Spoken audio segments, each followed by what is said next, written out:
Welcome to AI Role Models, a podcast from One Strategy Studio that goes beyond the hype to explore how real leaders are transforming their businesses with artificial intelligence. In each episode, I'll sit down with pioneers from the world's leading brands who are reimagining marketing, insights, and innovation with AI. But we're not here to talk about theoretical possibilities. These are candid conversations about the real challenges, unexpected victories, and practical lessons learned from implementing AI in organizations. Here's today's episode. Good afternoon, everybody. Good morning, wherever you're tuning into this episode from. I'm your host, Dave Carruthers, for another exciting episode of AI Heroes. Delighted to be joined today by Elle Park. Elle, welcome to the show. Thank you. Happy to be here. Of course, it's so nice to be here. Just a week before the holidays kick off. So definitely in the festive mood over here at One Strategy Studio. I was expecting, as you can see, I've got some stockings behind me, so it's all go. So Elle, you've built your career across some of the biggest names in pharma: Lilly, Amgen, Apellis, and now Arcutis. How's your perspective on kind of market research tech evolved across these different companies, and what drew you into this kind of AI conversation specifically? I would say that I started my career in data analytics and forecasting at Lilly, and that landed me headfirst in this giant millions of dollars of investment of claims data. And then I remember staying up at 2 a.m. until 2 a.m. doing a business development forecast for a very urgent deal. Had to get it done over the weekend, presented it on Tuesday. And I remember thinking, how amazing would it be if I could just process this faster? Right? Yep. Like, I have the thoughts. I wish I could just process this stuff faster. And I think that was the seed. And that was just like one of the first things. And I just saw in my head how the data could connect, and beyond forecasting, beyond commercial, into strategy, beyond strategy, into like R&D. What if we had access to, or we could connect some of these data sets together to build better medicine, right? To have more options available for patients, how much of a better world it would be. And it was also a time when we were all talking about big data and how people were building data lakes, and people started having a vision for all the data that they were investing in. And I really bought into that vision at that time. And now, fast forward later, like years later, now we have the technology to be able to process all of that. And I think now really the question is a matter of guidance, right? How do we guide this burgeoning new frontier in a way that's going to be beneficial to humanity? And I think that's on us to figure out. For sure. So I wanted to talk a little bit today. So we actually met, I think, for the first time at IIX in Washington, D.C., but then we caught up again at Quirks New York, and you were presenting a really interesting kind of presentation called "Please Don't Sell Me Your AI Tool," which, I mean, I think it was you and Lisa Cotate, and quite a statement. I guess what prompted you and Lisa to deliver that message to the industry? Because I know it was a packed house in there, and it was a great presentation. We'll dig into kind of the framework that you guys shared in a little bit. But yeah, what was the driving force between that was what you chose to present at Quirks? All credit to Lisa for that title, for the first part, the attention captivating part, which was "Don't Sell Me Your AI Tool." And the reason we chose that title is because we wanted to capture your attention. We wanted to capture the attentions of everyone who offered an AI solution. Lisa and I go way back, and we connected over our shared love of innovation, the belief in our industry to be able to deliver real value to any business that we're a part of, and to be able to do it in the coolest, funnest way possible. So Um, you know, we've been talking about this kind of stuff for a long time, off and on, and we, connected at IEIEX and had this, we connected again over this shared frustration with our inability to use some of the tools that were being offered. Some of the solutions being offered didn't really meet the criteria required to work in pharma, and it was difficult getting really excited about an innovation, a conversation that you have with a supplier partner, a potential supplier partner, and then being disappointed on the back end that they couldn't answer some of the what we would consider basic questions to be able to Yep. run a pharmaceutical company. No, that makes a ton of sense. Pharma's definitely a different beast, and some of the newer incumbents into the space. Definitely, it was a wake up call for some of the folks. I think we've seen at conferences this year. Definitely the year of AI. Everyone's talking about it. Few people are doing different and interesting things, but yeah, I think when you're trying to bring it into particularly a pharma company where there's layers of approval, legal, compliance, IT, procurement challenges. There's definitely a lot more considerations about what are the tools we choose, and are those tools kind of fit for purpose. And yes, it might be on the bleeding edge of innovation, but that doesn't mean we can just kind of throw all of the the red tape out of the way and kind of just proceed gung ho. So before we kind of get into that framework and that you shared, I guess I want to talk a little bit about like where you have been kind of implementing AI in practice so far. When we caught up before this episode, you talked a little bit about some work you'd done on an AI moderator chart audit study. So super concrete application, but it is obviously a heavily regulated space. Can you kind of walk us through a little bit about like what that looked like, what the problem was you were trying to solve for, and how did the kind of AI approach help with that? Sure.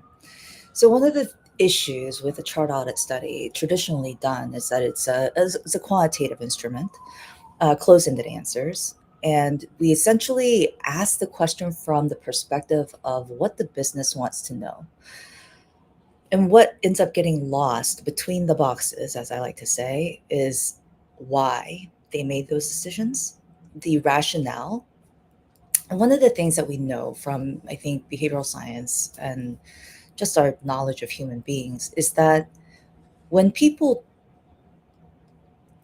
make decisions contextually, they don't always make the ideal decision. They don't make the decision they would love to make, especially when there is another party in the room that is weighing in.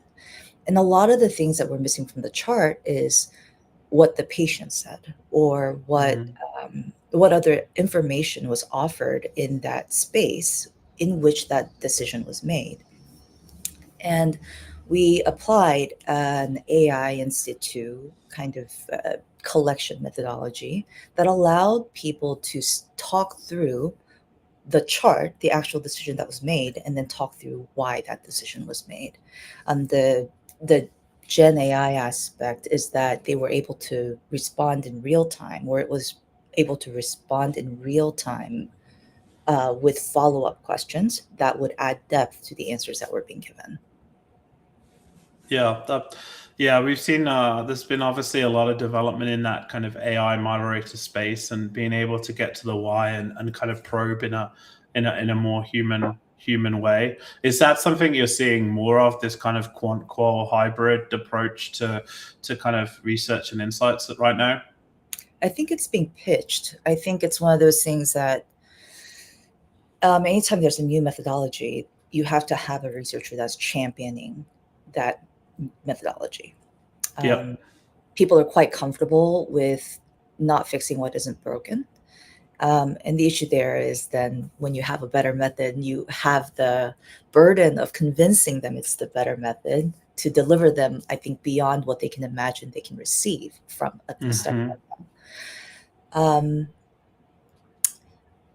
I think there's a lot of push to get it out there. I think from our end, at least on the pharmaceutical side, there are a lot of questions that we have to be able to answer anytime that we apply anything AI related. So we have to be able to explain the value that it brings above and Mm-hmm. beyond what we would get from the traditional methods. Um, and how, for which parts is the AI being used? Is it just for collection, or is it for Mm-hmm. analysis? And are there humans in the loop? Um, how is the data being housed and stored? Do the respondents know that this is AI that they're speaking to? And at the end of the day, the biggest question is, whatever it is that you just did for this project, would you be able to withstand an audit or a subpoena? You Yeah. ain't. I mean, yeah. I mean, we're dealing with pretty serious stuff there. When you think about kind of the measurement of the success and kind of the metrics that mattered, how did you kind of come at that project? Obviously, there was a lot in terms of that you needed to share with the business about why AI was being used, how that, where in the process it touched, what was the kind of consent. But there is a big push across all businesses now for teams to be doing more with AI. Like, we need to be doing more, we need to be doing more. And I don't want to say it's become a checkbox exercise, but it certainly in some cases people are looking to kind of justify they've done something with AI and kind of move on rather than kind of reimagining what's possible. I had a great chat with our insights leader yesterday, and her perspective was really about, like, AI is enabling us to do things.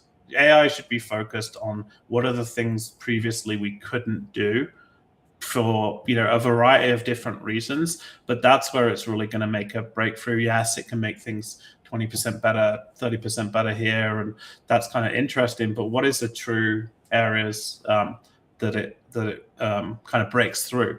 So I'm curious, like, how you think about, like, measuring the success of these earlier projects, and what kind of falls into that kind of pilot bucket versus, okay, how does this change the way we're going to do things moving forward?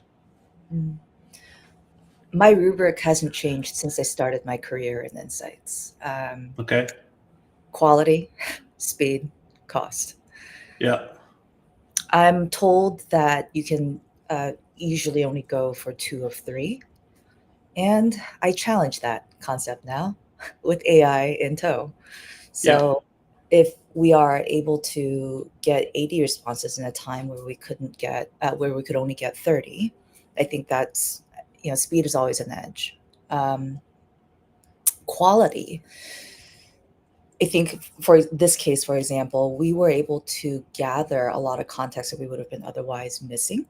Yep. Uh, and on the back end, the cost, there weren't necessarily savings per se, but I think if you are willing to be that spear point partner, that client side partner that is willing to go on this adventure with the firm, they're usually willing to at least work with you on the pilot pricing. Yep. Um, and that's something that you can sell to your business as a short-term gain. And it was the combination of those things that actually helped me sell this to my stakeholders and my leaders. Makes a ton of sense. So we talked a bit before about, there's a lot of work across the company happening around AI integration, and a lot of that, we appreciate can't be discussed publicly.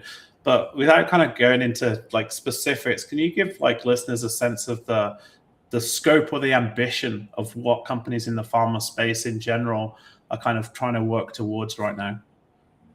So Lilly just made $1 billion deal with NVIDIA for their AI factory. Yeah. And I think that really says it all, right? I mean, Lilly is, Yeah. back when I was there, I mean, there was a concerted effort that needed to be made, I think, to do some things on the data end, like where to store the data so that we can access it more readily. Those conversations were had while I was there, and that wasn't that long ago. Um, so in like the past, uh, my goodness, like 10 years or so, eight, these, like, they've kind of made the progress from that point to making this kind of investment Yep. down the line. So I would say that the resistance, if you feel like pharma has been resistant, I think that's valid, probably has been. But I think once things start to move, I think you start to see kind of exponential acceleration. And I think you should be prepared for that. Yeah, for sure. I mean, it's so fascinating to see, the work that some of the companies in the space are doing what it's going to mean for the speed that we see breakthrough innovation, new drugs, new cures, and all kinds of, I guess, the speed at which we can test. And yeah, making a $1 billion investment into chips and infrastructure and data centers is just a huge sign of how that is shifting, and where the investment's going.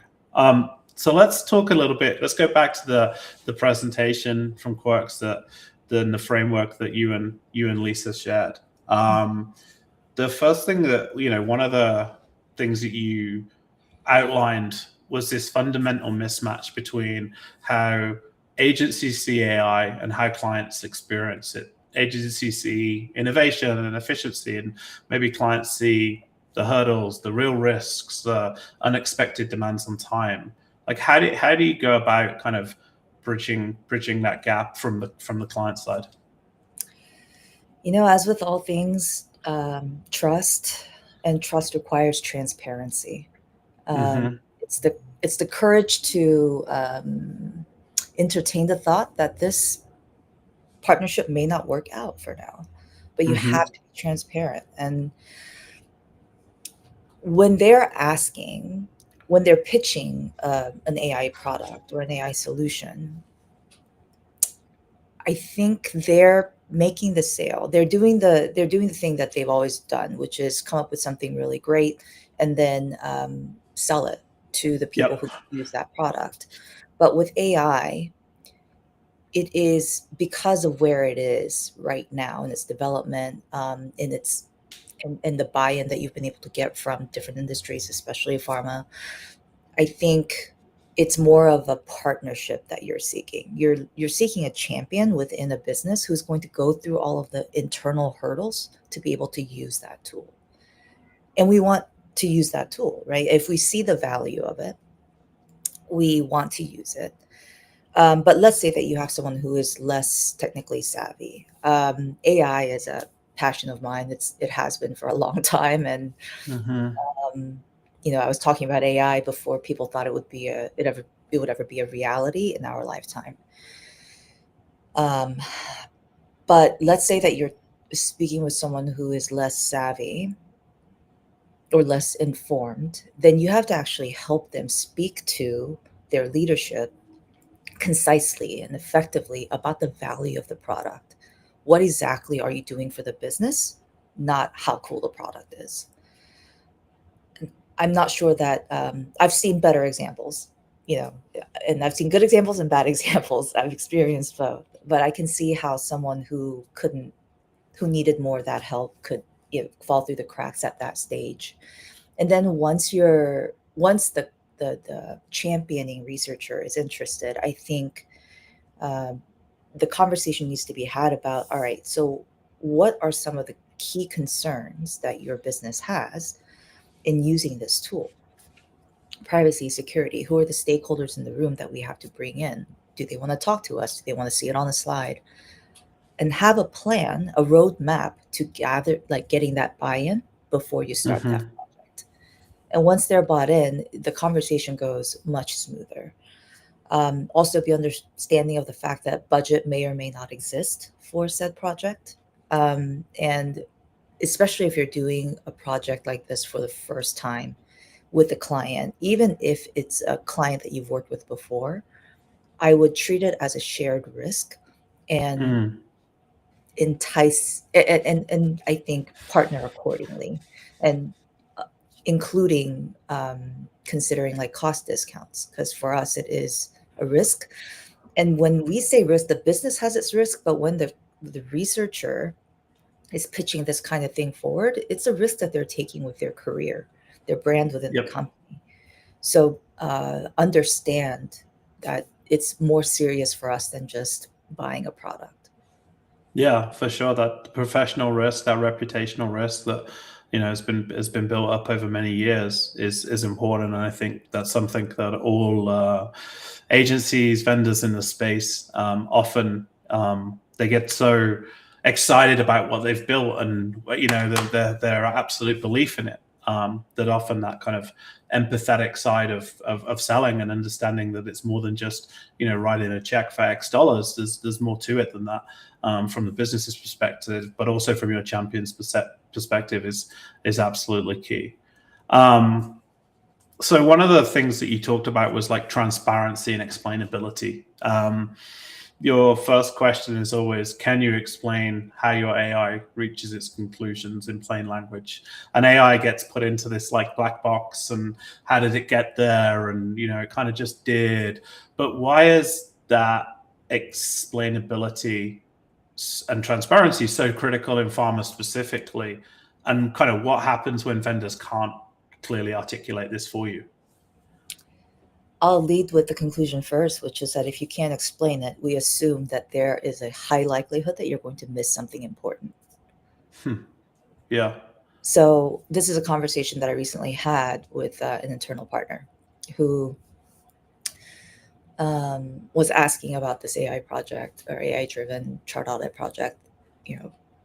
So where is the AI deployed? What part is the AI doing versus humans? Are they doing the complete, are they doing the analysis on the back end? And their concern was that they would miss certain things. And so I had to be able to explain to them, in this case, like it wasn't an issue at all, but that's always the concern on the back end. What would AI miss that a human wouldn't? And by the time, if you can't make us trust that it's not going to miss anything important, then it's just not reliable. It's not usable. I'd rather use a human, because a human can take accountability. What am I going to do? Like sue your AI tool? Yeah. So No. it's So that accountability is critical. I think there's definitely, it's really interesting, the kind of the Gen AI layer that we've now got.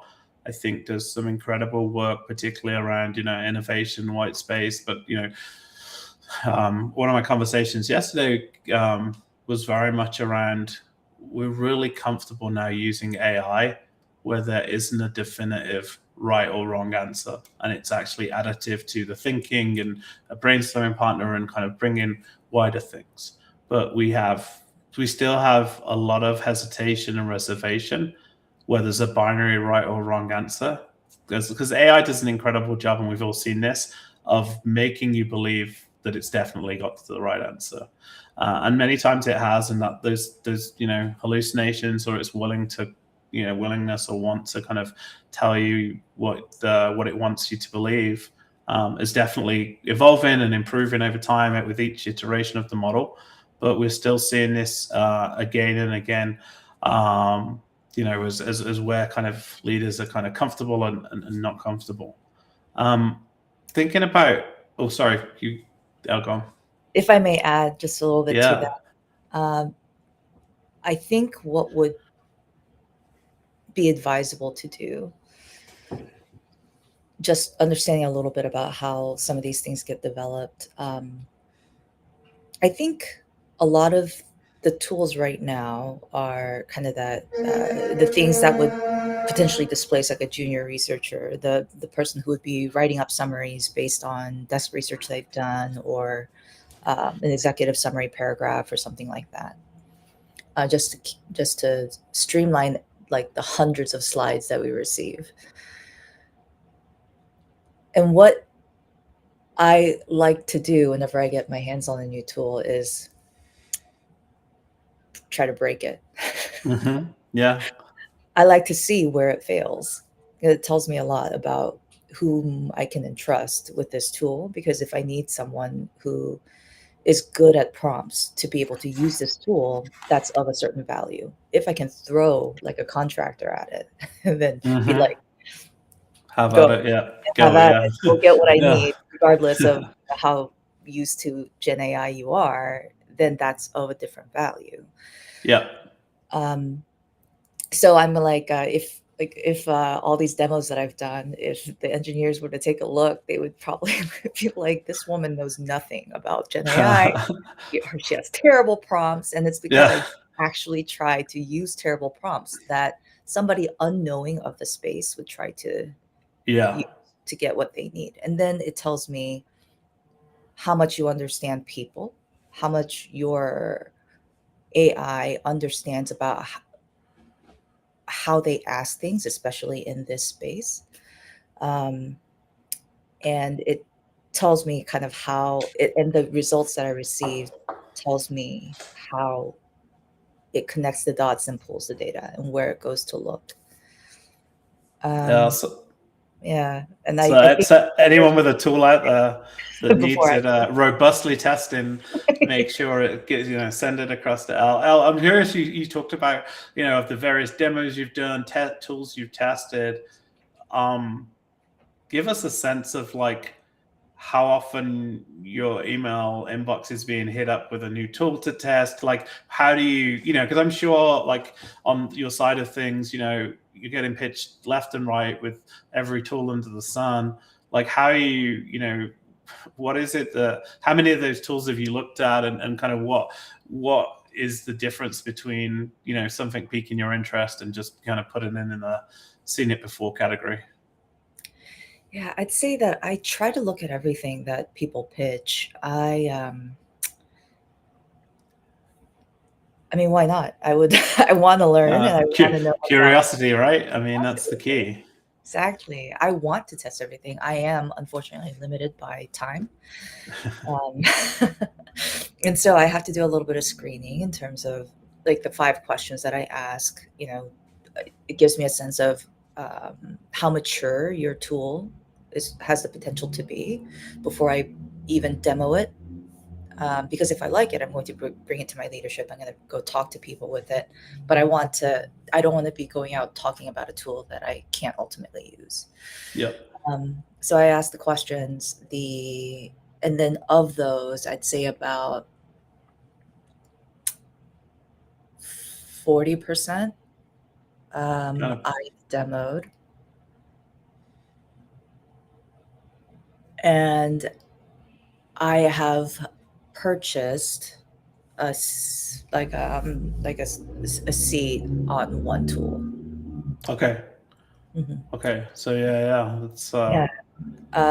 But yeah, no, if anyone else wants to pitch me another tool, please do. Just don't be offended if it takes me a while to get back to you. that makes sense. That makes sense. Well, I love the curiosity. Privacy and security, obviously a huge side of things. Particularly on, when dealing with patient level data, HCP feedback. What are the questions that researchers maybe should be asking around some of these tools that they often don't, as it pertains to privacy and security? My big thing is that you can tell a lot about a company's strategy or brand strategy from the questions you ask. So I think it's base stakes that, or table stakes, that the materials that you upload are not visible to another human.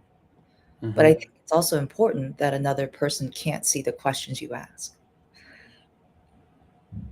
Yeah, so keeping that Mhm. kind of those silos in place, and being Yeah, able to kind of protect that from both sides, right?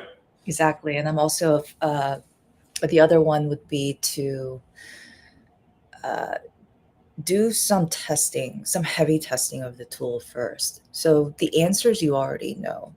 Oftentimes, I think people will test using answers that they want. It's kind of like they use it as like a bit of free research or free, junior researcher for a week or so. Yeah. I personally like to dig into the things that I've already processed, where I know the answers, or at least I know the conclusions that I've drawn, to Yep. see if it arrives at the same answer.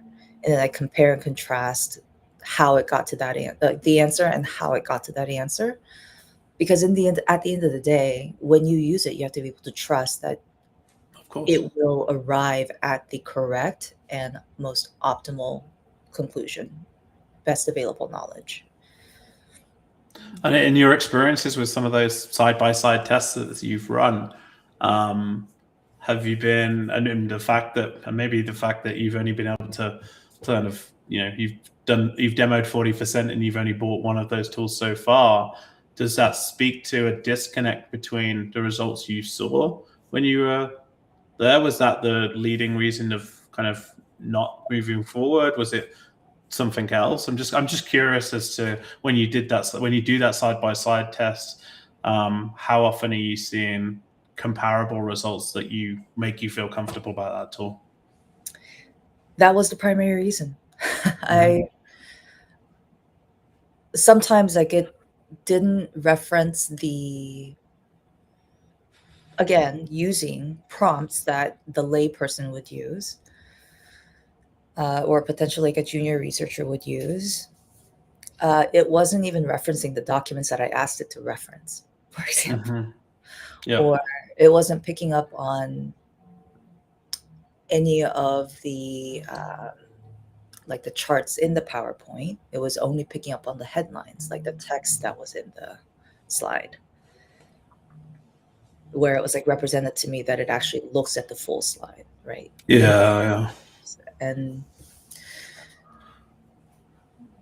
yeah, and like just from it kind of, most of them screen themselves out on the usability end. Okay, that's super helpful. One of the other things you touched on was that regulatory readiness, and I think you mentioned it. Are you ready for an audit or even a subpoena, which is, a question that probably makes many vendors uncomfortable. And I think particularly what you've seen in this AI gold rush that we've seen is a lot of the companies that have moved into the space. And yes, you've got some of the more legacy companies building tech or adding it into their products, but you're also seeing a kind of huge amount of like new up and coming startups that are getting into this space. Why is that question around the audit and the subpoena such a non-negotiable when working with healthcare, and what does being truly prepared look like for these companies? When I was in my data analytics role at Lilly, I got audited quarterly. Okay. At some point, I had to go back to IMS, now IQVIA, part of IQVIA, and we had to show them in a way that didn't violate contract that we were not putting certain data sets together that shouldn't be put together. Okay. Doing that in a way that actually, didn't expose like, IQVIA proprietary information, and the things that their legal team would allow was tough, but we got it done. And the reason that got done was because I was coming up with answers that they didn't think were previously possible. The constant question to me was, how did you get this though? Like, we've never seen this kind of answer come from this kind of analysis.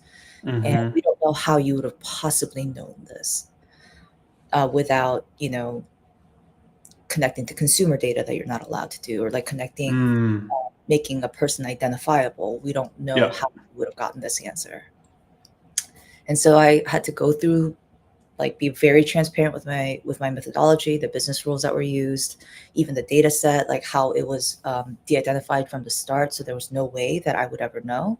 And there was no way that we could connect to like their geographical location or anything that would be remotely identifiable. So having gone through that, I think it kind of burned into my memory also because it was the start of my career. Whenever you start to have answers that were not previously possible in a data privacy sensitive area, people are going to ask questions because that's what they're there to do. And have to be able to answer them, or it starts a lot more. The things get very like a lot bigger if you're not able to answer those questions right away in a satisfactory way.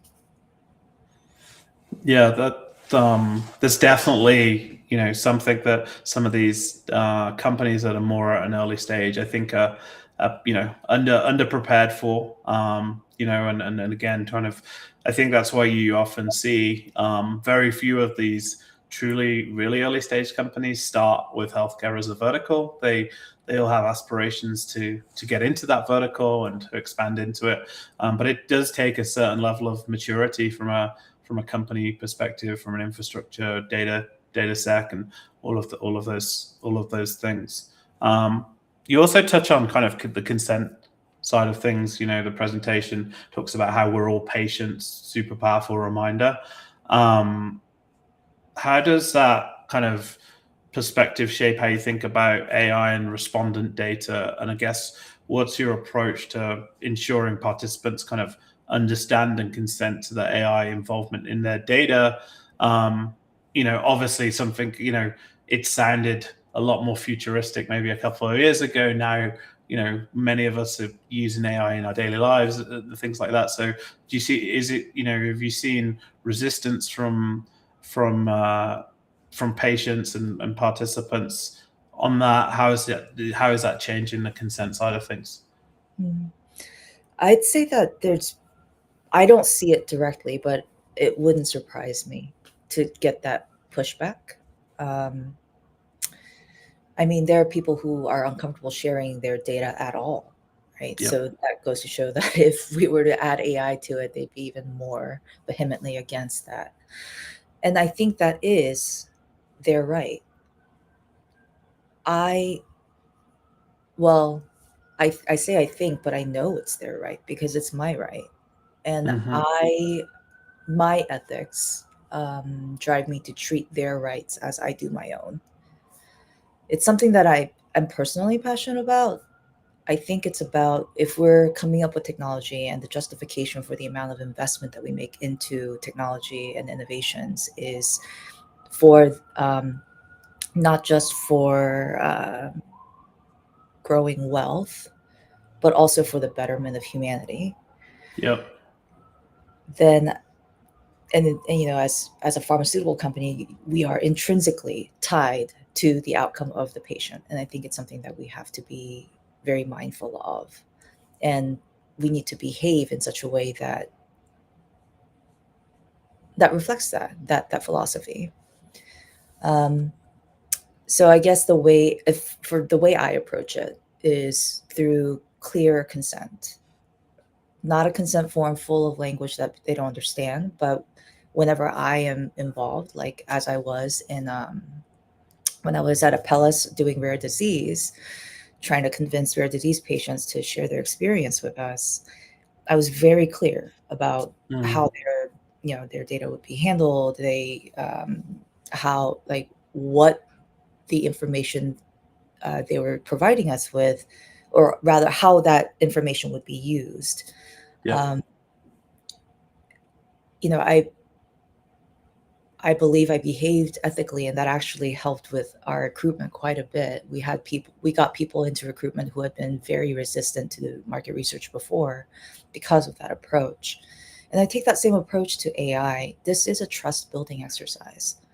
And I think the more transparent you are, and especially if you do work that also benefits patients on the back end, which I believe the work that I do does, Yep.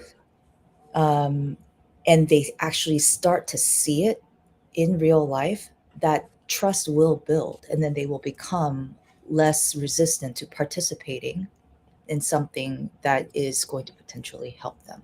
But in order to do that, we have to self set some guardrails so that things don't spin out of hand. We're not putting people at risk. We're not harming people inadvertently.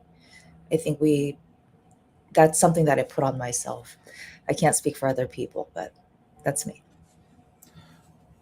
I see that a lot, but particularly in the world that you operate in, particularly for things, as you say, like rare disease, and where the populations of these audiences and patients, can be very very small. I think if you look at the more broader research space, we've believed for too long that there's an abundance of people that will be willing to do this, and we've eroded trust amongst the general population a lot of times with that.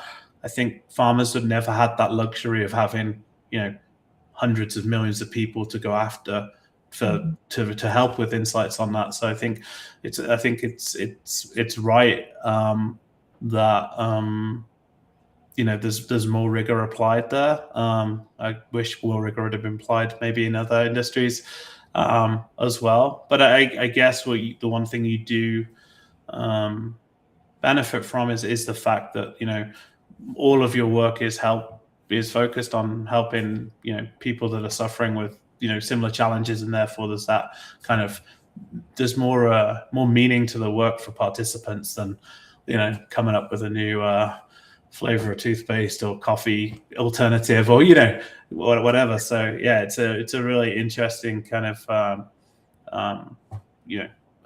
landscape for finding and recruiting people for these types of things. So final question on the framework. The final question focuses on measurable business value. What does meaningful proof look like to you? And I guess what separates genuine evidence from marketing claims, which we see a lot of at various events and presentations? Yeah, this is my favorite question. This is also my favorite. Yeah. I don't know. If I have the reputation with some people as being a bit exacting, it's probably because of things like this. Whenever I go into a POC, what I like to do, it doesn't always happen because it requires time and conversation. But with something that is like, let's say it's a completely new vendor, just a very data involved AI tool, like something that is going to require both significant monetary and human resource investment, I like to have a rubric. And a line on the markers of success. So I think this involves the stakeholders. It's a larger internal conversation, to inform this rubric. You would absolutely want to make sure that the supplier partner understands exactly what they have to deliver and what success looks like. I think that's only fair, honestly.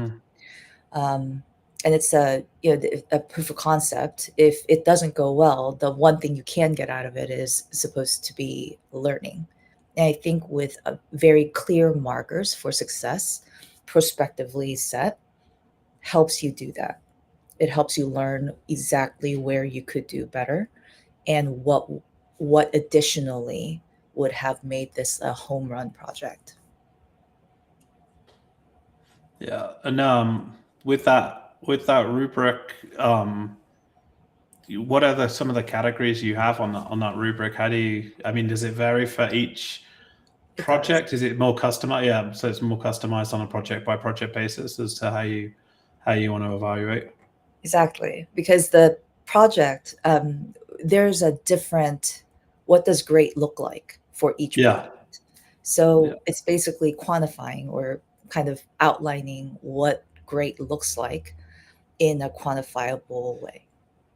So I guess a takeaway there for listeners is that the investment in time up front to really have a structured expectation, particularly, and I think, on the supplier side, there's an onus on them to not want to skip through that step and see that because it's actually what's going to unlock more opportunity, more kind of business downstream. But a lot of people want to skip that early work and get straight to the doing rather than the planning. So yeah, that's great feedback. Kind of last section, I want to kind of dive into a little bit more on kind of AI strategy and kind of future state and kind of looking ahead. I think if you think about where we are today, I'd love to know where you think we might be if you look at the current landscape, what's working today and what's genuinely delivering value today, and what's holding us as an industry back. And I think that can be insights just within pharmaceutical, but I would love to get your take on kind of what's working today and where are we stuck. What's working today? I think as people get more familiar with tools like ChatGPT and Gemini, the solutions that an LLM can solve, I think, are what people are used to. Even AI moderation, anything that involves language probably has a little bit more trust. I would say on the data side too, just because some of the earlier AI or machine learning applications were happening in the R&D space or in like diagnostics, R&D space. I would say that people trusted a little bit more there too in like the data processing side. Even visualization, I think creatively people are trying to make those models cleaner where you're able to build a slide based on the information given. Yep. Still a lot of work to be done there, but I think that's kind of coming up. The future state, I think there's a few different ways that it can pop off. I think in the consumer space, agentic is, I think that's already happening, but I think that's going to take a pretty permanent seat. I think agentic AI is a possibility in pharma also. I am really excited for the orchestration of the different AI methods we deploy. I think that is the cutting, bleeding edge as we look forward. If I'm playing futurist a little bit, I think that's going to be the next frontier. If I may share a concern. Absolutely. I think something that we need to actually watch out for is the pipeline of talent. 100%. Our space, because right now people are using AI as a cost-cutting measure. They're trying to kind of displace humans with some of the work that they're doing, and it is in reality, I think, displacing some junior researchers that would be coming into our industry, and now they're being routed elsewhere. But what that means is that down the line, a few years, years down the line, we're going to be short on the mid levels that we need. Right? The way the juniors learn is to be hands-on, to go through the kind of the menial work, do some of the heavy lifting, be in the room for the conversations, learn what is and isn't important from a deck by having to draft these executive summaries. And they're not having the opportunity to do that. And I think there is a way forward where we can fold them in, train them to do different things at the junior level as we scope out that junior level and what that means. But right now, I don't see that being actively done. I don't know that. I think most people haven't even registered it as a problem yet. It's something that I brought up to an Insights Association dinner that I was invited to. And like I asked the question, and I think a few people became interested, once I brought it up. But I don't know that anyone's actively addressing that and looking 5 years down the road at what this is going to do to our field in the next 5 years. I agree. It's definitely a problem to think about. I think the AI maximalist would take the view, which creates a bigger downstream problem, that in 5 years' time, models and agentic approaches and this human agentic interaction will have evolved so much further that it won't just be the junior levels that we're removing. It can go further. that I'm not saying that's my view. I'm just saying that that's what an AI maximalist would probably tell you that, Right. which creates even larger larger concern. So yeah, I think it's I have two daughters that are 13 and 15, and kind of figuring out where what are they going to do and go to college and what skills are important, and it's just trying to figure out what the future of work for our children will look like. Right now, even as someone who is so absorbed in this space, is almost impossible to predict exactly where the puck is going to be heading towards and where people should be skating. So yeah, I echo the same sentiments that you've shared around what does it mean, and how do we make sure that great talent stays in our industry and both can grow within that. But I think that's candidly not a challenge that's unique just to market research and insights and innovation. It's look at engineering, creative disciplines, right across the board we're seeing that. Elle, just kind of as we kind of wrap this up, I guess you've shown an incredible amount of structure as to how you're thinking about this, incredible amount of curiosity to time permitting to expand and look at what's out there and what could be done. What advice would you have for your peers in the space that want to be as proactive as possible, but potentially are feeling overwhelmed by the complexity and variety and the speed of change that we're seeing? Where should they be starting, and what are some of the first steps that you feel like will move them forward? Well, the first would be to watch this podcast. Obviously, That's like and subscribe. not just this episode, but all of it. It's great. But like, my levity aside, I think the key is to actually connect with others and start talking about it so that we're not so siloed in our concerns. I think you'll find that there are plenty of people who share similar and can kind of add to the thought. And I would say we're all curious people. I think that's why we're in the industry we're in.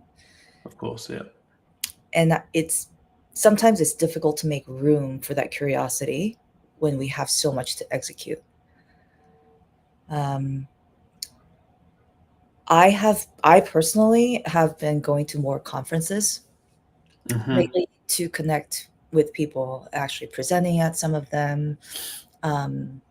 Recently joined the Insights Association, hope to get more involved there once this mad Q4 rush is over. And I think, just a quick plug for the case study that I'll be presenting with ZoomRx at Apellis at the Apellis Summit in Chicago. Fantastic. Yeah. But I would say attend the conferences, go listen to these case studies, see how other people are using it, and just start talking to them. I think most people are open to a conversation. And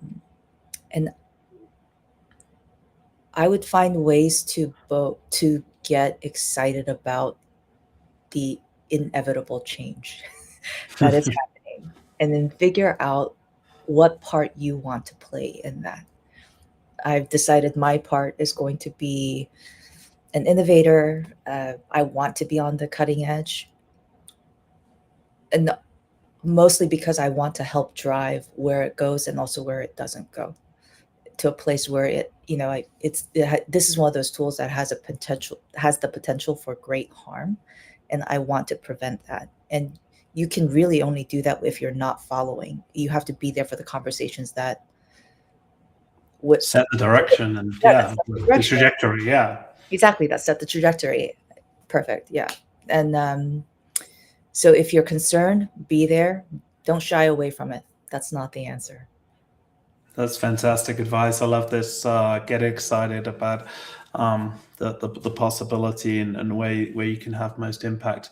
Elle, this has been a fantastic episode. It's been so great to hear your perspective on all things and bring that kind of pharmaceutical healthcare lens into the discussion as well. So obviously, if people want to connect with you, I'm sure they can connect with you on LinkedIn.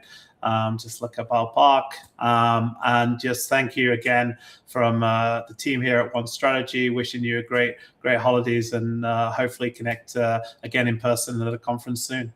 Yes, thank you. Thank you. This was such a great opportunity. What a great conversation. Thanks, Elle. Really appreciate it. Thanks for tuning in to AI Role Models. Follow now wherever you get your podcasts to be notified of new episodes. Connect with One Strategy on LinkedIn to join us for live recordings. Don't forget to leave a review, and we can't wait to see you again soon for our next episode.